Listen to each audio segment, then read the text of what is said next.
तो आज का जो हमारा टॉपिक है वो है ध्वनि यानी कि साउंड।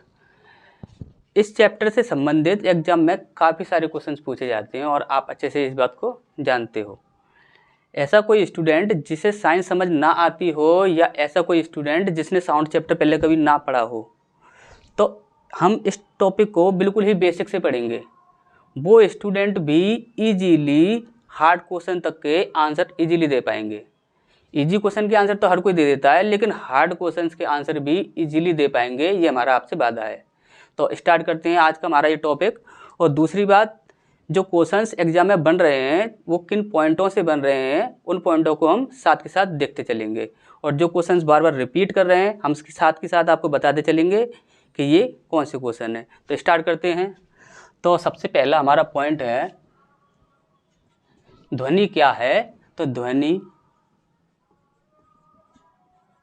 एक प्रकार की ऊर्जा है। तो ध्वनि क्या है ये क्वेश्चन पूछा जाता है। तो ध्वनि एक प्रकार की ऊर्जा है। दूसरा, ध्वनि तरंग के रूप में संचरण करती है। तो ध्वनि तरंग के रूप में संचरण करती है। ये संचरण क्या होता है इसे समझ लेते हैं। संचरण या गमन। तो संचरण या गमन क्या होता है? ध्वनि तरंग का एक स्थान से दूसरे स्थान तक जाना। ध्वनि तरंग का एक स्थान से दूसरे स्थान तक जाना क्या कहलाता है? संचरण या गमन। इसके बाद हम बात करते हैं ध्वनि पर माध्यम का प्रभाव। क्वेश्चन पूछा जाता है कि ध्वनि यदि एक माध्यम से दूसरे माध्यम में जाती है तो क्या प्रभाव पड़ता है। तो इसे देखते हैं। सबसे पहले हम बात करते हैं माध्यम की। तो माध्यम क्या होता है? देखिए, ध्वनि संचरण के लिए ना माध्यम होते हैं, यानी कि 3 माध्यम होते हैं। आपको पता है जो पदार्थ होता है उसकी 3 अवस्थाएं होती हैं। पहली क्या होती है? ठोस। दूसरी क्या होती है? द्रव। और तीसरी होती है आपकी गैस। ठोस, द्रव, गैस। ऐसा नहीं है कि पदार्थ की ध्वनि के संचरण के लिए तीनों माध्यम की आवश्यकता होती है। ऐसा नहीं, किसी भी माध्यम में गमन कर सकती है ध्वनि। ठोस में, द्रव में या गैस में, किसी भी माध्यम में गमन कर सकती है। लेकिन जो ध्वनि के माध्यम, जो ध्वनि के लिए जो माध्यम होते हैं वो ये तीनों ही होते हैं। ओके, तो इसके बाद हमें समझना है कि ध्वनि जब एक माध्यम से दूसरे माध्यम में जाती है तब उसकी आवृत्ति पर कोई प्रभाव नहीं पड़ता, लेकिन उसकी तरंग दैर्घ्य बदल जाती है। ध्वनि जब एक माध्यम से दूसरे माध्यम में जाती है तब क्या होता है कि उसकी आवृत्ति पर, किस पर? आवृत्ति पर कोई प्रभाव नहीं पड़ता, लेकिन क्या होता है? उसकी तरंग दैर्घ्य बदल जाती है। तो सबसे पहले हमें यही पता होना चाहिए कि आवृत्ति क्या होती है या तरंग दैर्घ्य क्या होती है, ये दोनों चीज़ें। तो सबसे पहले हम समझते हैं आवृत्ति।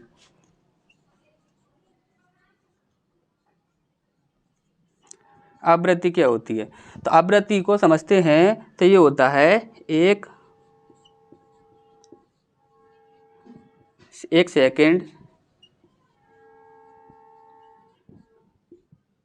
एक सेकंड में होने वाले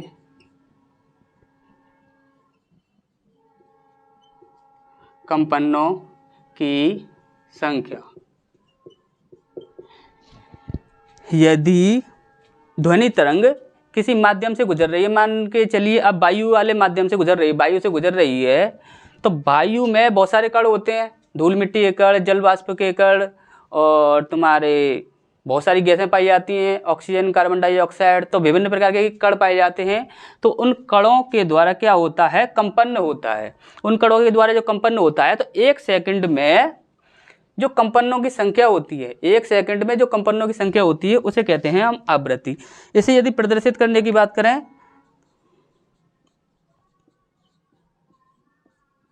तो इसे प्रदर्शित किससे किया जाता है, तो इसे प्रदर्शित करने के लिए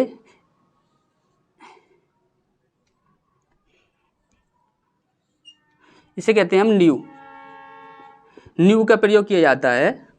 इसे प्रदर्शित करने के लिए किसका प्रयोग किया जाता है, न्यू। और दूसरी हम बात करें कि इसका एसआई मात्रक क्या होता है, इसका मापन किसमें किया जाता है, तो इसका मापन किया जाता है हज में। किसमें, HZ हज। इसे शॉर्ट फॉर्म में लिखते हैं HZ हज। तो सबसे पहली बात, आवृत्ति क्या होती है, तो एक सेकंड में होने वाले कंपनों की संख्या को क्या कहते हैं, हम आवृत्ति कहते हैं। दूसरा, इसे प्रदर्शित किससे करते हैं, तो इसे न्यू से प्रदर्शित करते हैं। इसका एसआई मात्रक क्या होता है, तो इसका एसआई मात्रक हज होता है। तो अभी जगह नहीं बची है, तो अभी आप इसका स्क्रीनशॉट ले लीजिए, फिर हम आगे बढ़ते हैं।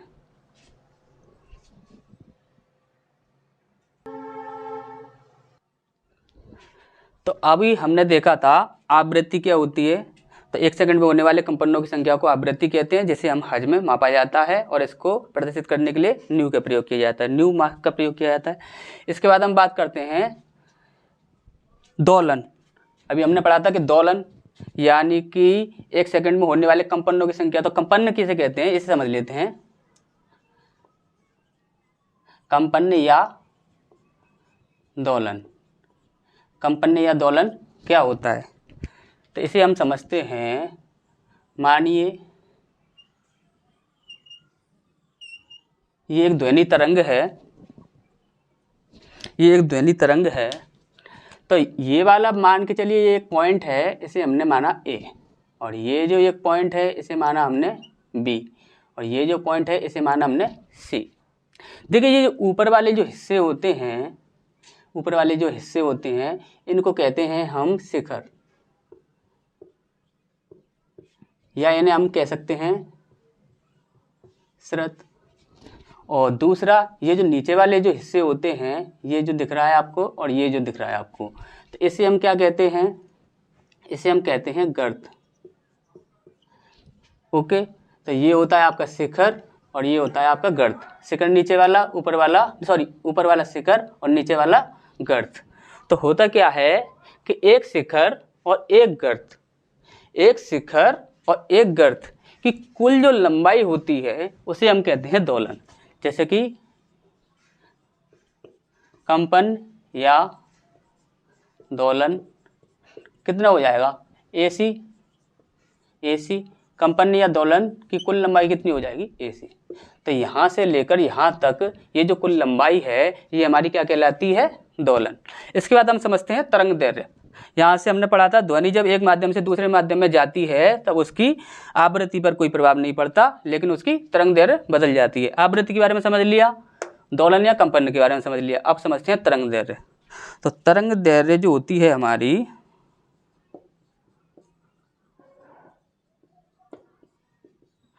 तरंग दैर्घ्य, इसे हम पहले सबसे पहले डायग्राम से समझते हैं तरंग दैर्घ्य होती क्या है।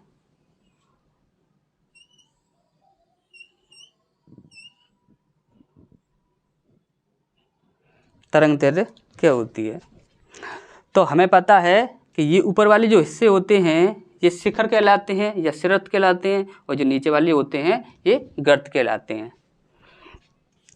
यहाँ से यहाँ तक यदि हम इसकी एक लंबाई मापें, या यहाँ से यहाँ तक इसकी एक हम लंबाई मापें, तो यही कहलाती है आपकी तरंग दैर्घ्य। क्या कहलाती है?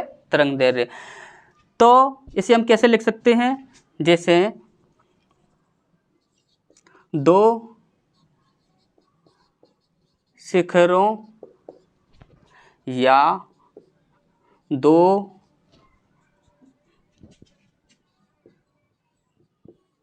गर्तों, दो शिखरों या दो गर्तों के बीच की कुल दूरी या लंबाई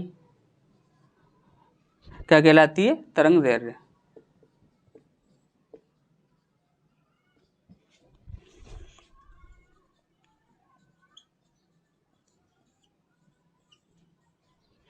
तो इतना आपको अच्छे से समझ आ गया होगा।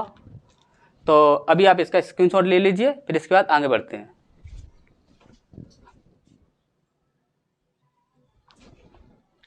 तो अभी हमारे पास दो क्वेश्चन है। पहला है ध्वनि की उत्पत्ति कैसे होती है, और दूसरा है ध्वनि हमें कैसे सुनाई देती है। तो सबसे पहला क्वेश्चन है ध्वनि की उत्पत्ति कैसे होती है। तो ध्वनि की उत्पत्ति, ध्वनि की उत्पत्ति, ध्वनि की उत्पत्ति कैसे होती है? तो वस्तु में कंपन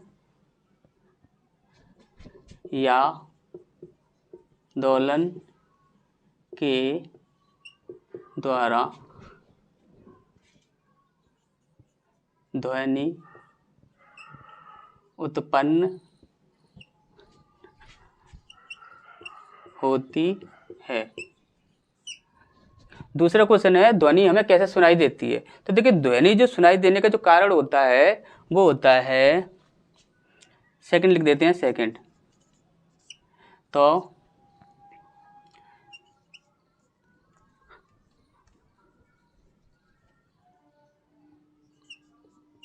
माध्यम के कणों का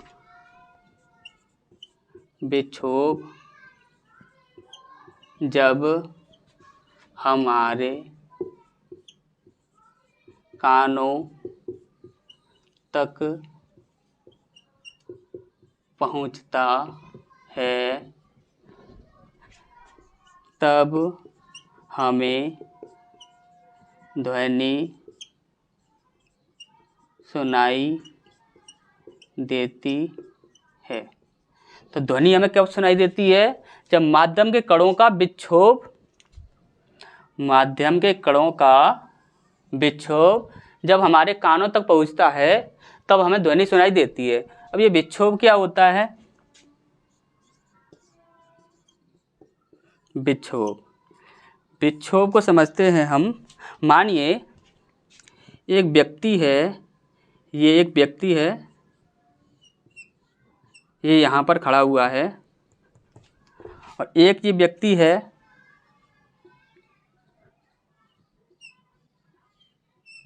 ये यहाँ पर खड़ा हुआ है। ये एक व्यक्ति यहाँ खड़ा है और एक व्यक्ति यहाँ पर खड़ा है। मान लीजिए कि ये व्यक्ति कुछ बोल रहा है और ये व्यक्ति सुन रहा है। तो इन दोनों के बीच में जो माध्यम है वो क्या है? वायु। इन दोनों के बीच में जो माध्यम है वो क्या है? वायु। तो वायु में मैंने आपको अभी बताया था कि बहुत सारे कण होते हैं। तो मानिए एक ये कण, इस प्रकार से वायु में ये कण हैं, ठीक, इस प्रकार से ये कण हैं। अभी होता क्या है? विक्षोभ, विक्षोभ और कंपन एक ही बात होती है। जब एक कण आगे बढ़ता है तो दूसरे कण को धक्का देता है, और धक्का देने के बाद वापस अपने स्थान पर आ जाता है। इसी प्रकार से आगे वाला कण इसको धक्का देता है और पीछे अपनी जगह पर वापस आ जाता है। इसी प्रकार से ये प्रक्रिया चलती रहती है। माध्यम के कण एक दूसरे को धक्का देते हैं और अपनी जगह पर वापस आ जाते हैं।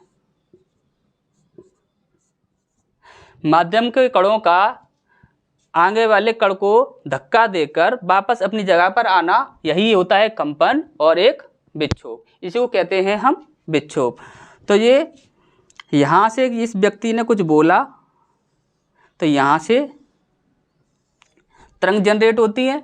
इसके बाद यहाँ पर तब माध्यम के कण जब विक्षोभ करते हैं तब इनका विक्षोभ जो है दूसरे व्यक्ति तक पहुँच पाता है, तब ये क्या होता है, ध्वनि सामने वाले व्यक्ति को सुनाई देती है। तो अभी आपको समझ आ गया होगा। तो विक्षोभ क्या होता है, तो माध्यम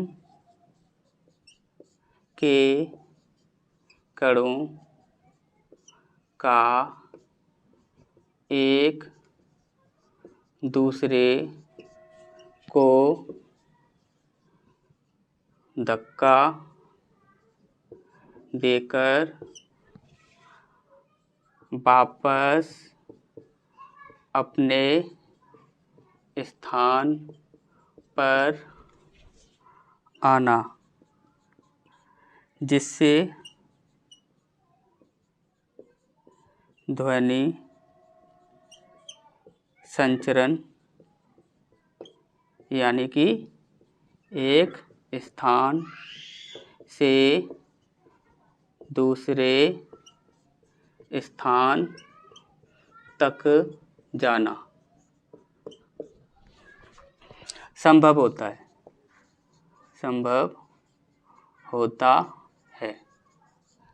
इतना आपको समझ आ गया होगा। अब इसके बाद हम आगे बढ़ते हैं, तब तक आप इसका स्क्रीनशॉट ले लीजिए।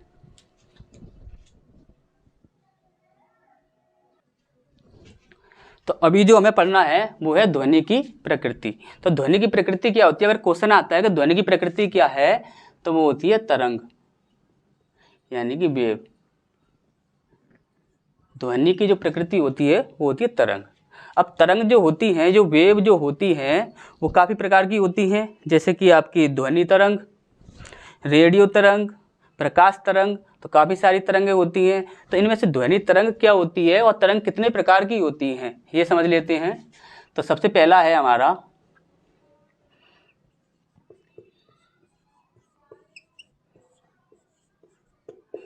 यांत्रिक तरंग और दूसरा होता है हमारा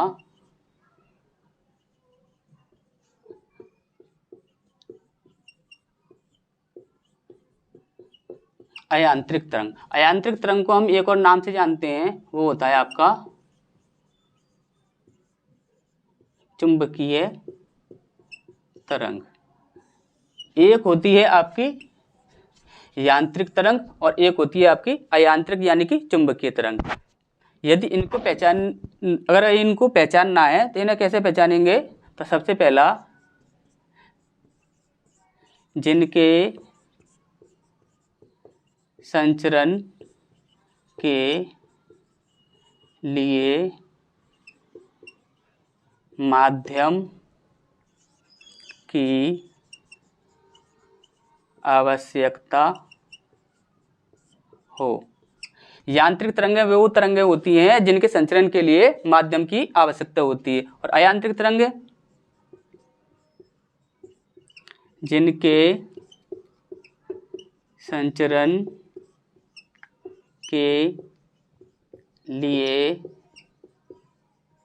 माध्यम की आवश्यकता ना हो। जिनके संचरण के लिए माध्यम की आवश्यकता नहीं होती उन्हें कहते हैं हम अयांत्रिक तरंग या चुंबकीय तरंग, और जिनके संचरण के लिए माध्यम की आवश्यकता होती है उसे कहते हैं हम यांत्रिक तरंग। यदि एग्जाम्पल के तौर पर देखा जाए तो इसमें आता है प्रकाश तरंग, दूसरा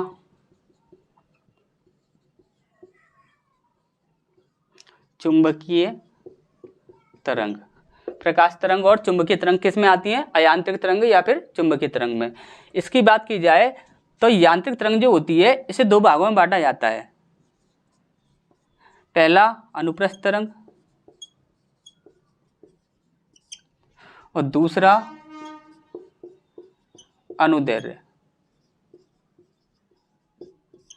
एक होती है आपकी अनुप्रस्थ तरंग और एक होती है आपकी अनुदैर्ध्य तरंग। अनुप्रस्थ कौन सी तरंग होती है? यदि इसके माध्यम की बात करें, माध्यम,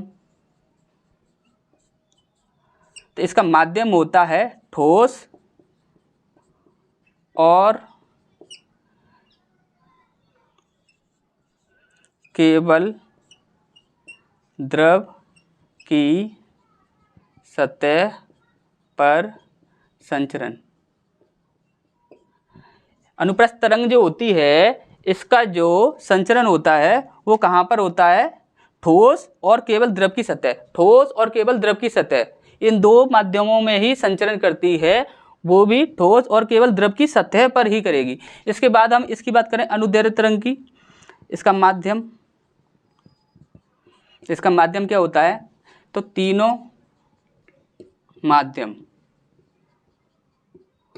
माध्यमों में संचरण। तीनों माध्यम यानी कि पहला ठोस, दूसरा द्रव और तीसरा गैस। ठोस, द्रव, गैस, ये तीनों माध्यमों में क्या करती है? संचरण करती है, और ये केवल ठोस और द्रव की सतह पर। यदि पूछा जाता है कि अनुप्रस्थ तरंग और अनुदैर्ध्य तरंग, यदि डायग्राम के रूप में पूछा जाता है कि डायग्राम क्या है, तो एक चीज देखिए,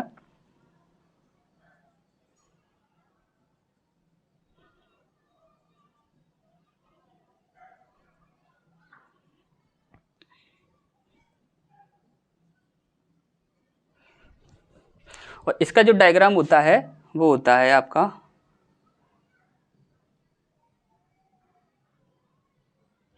ये सारे कण हैं ये, ठीक। यदि इसकी दिशा की बात करें, दिशा, तो इसकी दिशा क्या है? मान लीजिए इधर की साइड जा रही है, और इसकी दिशा क्या है? तो इसकी दिशा है इधर की साइड। इसकी दिशा है इधर की साइड, और इसकी भी दिशा है किधर? इधर की साइड, ठीक। और ये जो है सारे माध्यम के कण हैं। ये जो अनुप्रस्थ तरंग होती है, यदि इसका एग्जाम्पल देखा जाए, अनुप्रस्थ तरंग का एग्जाम्पल देखा जाए, तो ये होती है आपकी प्रकाश तरंग। और यदि अनुदैर्ध्य तरंग की बात की जाए तो इसका एग्जाम्पल होता है ध्वनि तरंग।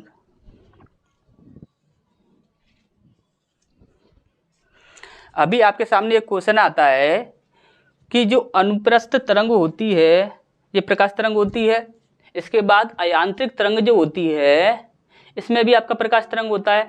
अयांत्रिक तरंग जो होती है जिसके संचरण के लिए माध्यम की आवश्यकता नहीं होती, लेकिन यांत्रिक तरंग के संचरण के लिए तो माध्यम की आवश्यकता होती है। तो प्रकाश तरंग यहाँ पर भी आता है और यहाँ पर भी आता है, ऐसा कैसे हो जाता है? यानी कि अयांत्रिक तरंग में, यानी कि चुंबकीय तरंग में भी है प्रकाश तरंग, और यांत्रिक तरंग में भी है। तो इसका कारण होता है कि जो अयांत्रिक तरंग है इसके संचरण के लिए माध्यम की आवश्यकता नहीं होती।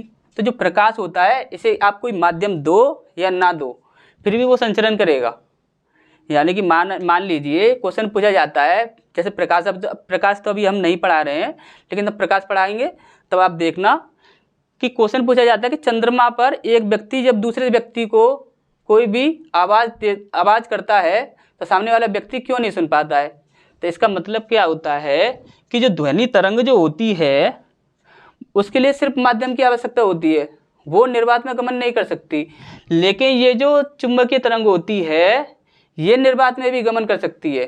तो प्रकाश तरंग जो होती है ये निर्वात में भी गमन कर सकती है, उसे कोई माध्यम मिले या ना मिले वो गमन कर जाएगी। तो ये यहाँ पर आ गई अयांत्रिक तरंग में।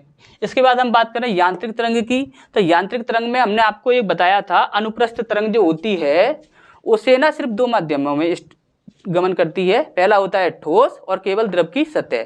तो माध्यमों में भी गमन करती है ये, और माध्यमों के बिना भी गमन करती है। इस कारण ये यांत्रिक तरंग में भी आ जाती है और अयांत्रिक तरंग में भी आ जाती है, दोनों तरंगों में ये आ जाती है। तो तब तक आप इसका स्क्रीनशॉट ले लीजिए, फिर हम आगे बढ़ते हैं।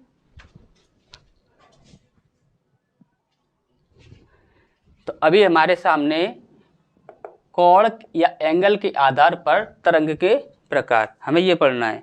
तो जो क्वेश्चन आपके सामने आते हैं वो ये होते हैं कि ऐसी कौन सी तरंग है जो 90 डिग्री का कोण बनाती है, या ऐसी कौन सी तरंग है जो 0 डिग्री का कोण बनाती है, या आपसे ऐसे पूछा जाता है कि अनुदैर्ध्य तरंग कितनी डिग्री का कोण बनाती है। तो इस चीज़ को समझ लेते हैं।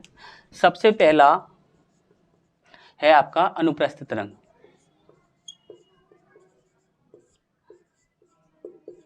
अनुप्रस्थ तरंग, इसे हम डायग्राम की सहायता से समझेंगे।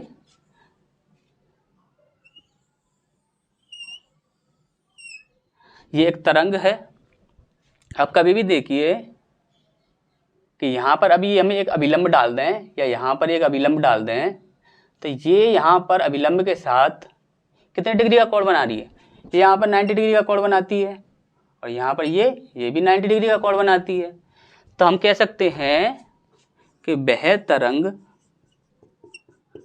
जो 90 डिग्री का कोण बनाती है वह अनुप्रस्थ तरंग होती है।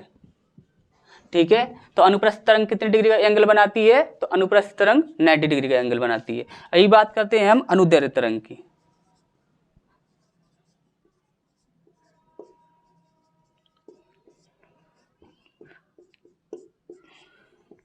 तो अनुदैर्ध्य तरंग कितने डिग्री का एंगल बनाती है, इसे समझ लेते हैं।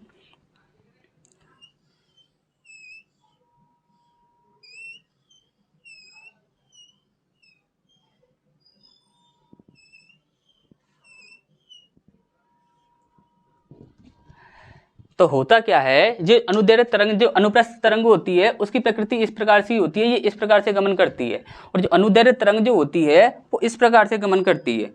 इसमें क्या होता है कि जैसे कि आपने देखा होगा, जब कोई व्यक्ति जब बीमार हो जाता है तब उसको जब ऑक्सीजन लगाते हैं तो कंप्यूटर पे क्या दिखाता है, तब उसकी सांसें चल रही होती हैं। तो इस प्रकार से जब सांसें ना चल रही हो तो सीधी लाइन बना देता है। तो ये होता क्या है, ये होता है आपका जब कण पास पास आते हैं, यानी कि आपको आगे बताएंगे हम कि इसमें होता है एक उच्च दाब क्षेत्र और एक निम्न दाब क्षेत्र। तो इनके कारण ये सारी प्रक्रियाएं होती हैं, तो वो चीज़ हम आपको आगे बताएंगे, तब तक आप इसे समझ लीजिए। यहाँ पर हमने आपको बताया था, यदि ये आपके पास सीधी एक लाइन खींचती जाए तो आपको पता है यहाँ पर बनेगा, यहाँ पर और यहाँ पर, यहाँ और यहाँ, यहाँ, यहाँ, इन जगहों पर क्या बनेगा, 90 डिग्री का एंगल, सबको पता है। अभी यहाँ पर ये जो बीच में जो है, इस जगह पर कितने डिग्री का एंगल बनेगा, तो सॉरी यहाँ नहीं, यहाँ पर कितने डिग्री का एंगल बनेगा, और यहाँ पर कितने डिग्री का एंगल बनेगा, और यहाँ पर कितने का बनेगा, तो यहाँ पर 0 डिग्री का एंगल बनेगा, 0 डिग्री। तो हम क्या बोलेंगे, वह तरंग जो 90 डिग्री और 0 डिग्री दोनों कोण बनाती है वह अनुदैर्ध्य तरंग होती है। तो अनुप्रस्थ तरंग कितने डिग्री का एंगल बनाती है, 90 डिग्री का क्वेश्चन। जब कभी क्वेश्चन पूछा जाएगा 90 डिग्री का एंगल कौन सी तरंग बनाती है, तो अनुप्रस्थ तरंग। 0 डिग्री का कोण कौन बनाती है, तो अनुदैर्ध्य तरंग। और 90 डिग्री और 0 डिग्री दोनों कोण कौन बनाती है, तो वो कौन सी होती है, अनुदैर्ध्य तरंग। इतनी सी बात आपको अच्छे से समझ आ गई होगी। अगर समझ आ गई है तो इसका स्क्रीनशॉट ले लीजिए, फिर हम आगे बढ़ते हैं।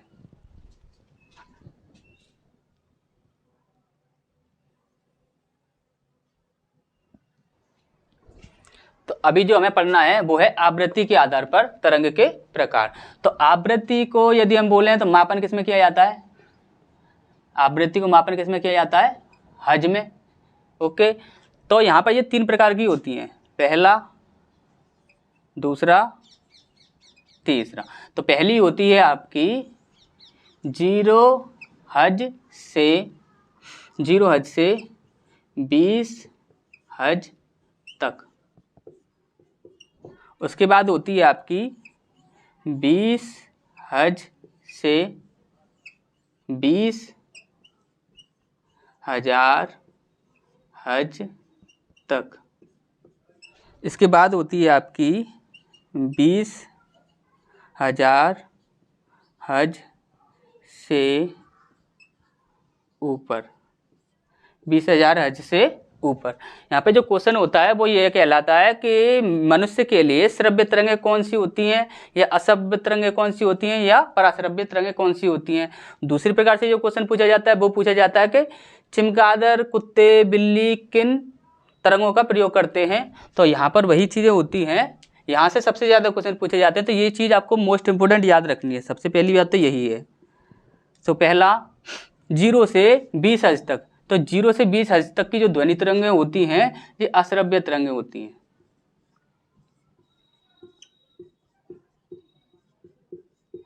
अश्रव्य तरंगें जिन्हें मनुष्य नहीं सुन सकता, मनुष्य नहीं सुन सकता।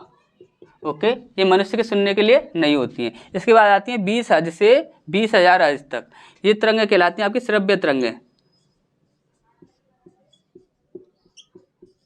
जो श्रव्य तरंगें होती हैं ये मनुष्य के लिए होती हैं, मनुष्य सुन सकता है।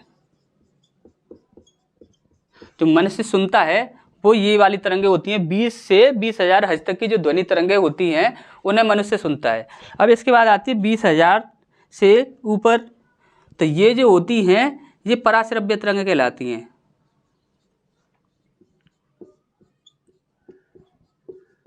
ये पराश्रव्य तरंगें कहलाती हैं। यदि इनकी एग्जाम्पल की बात की जाए कि ये किसके लिए होती हैं, तो कुत्ते, बिल्ली, चमगादड़, ये मोस्ट इंपोर्टेंट है चमगादड़ जी, ये आपको याद रहना चाहिए। ठीक, तो चमगादड़ जो होता है वो किस ध्वनि तरंग का प्रयोग करता है, 20,000 हज से ऊपर। तो अभी आपके इसका स्क्रीनशॉट ले लीजिए, फिर हम आगे बढ़ते हैं।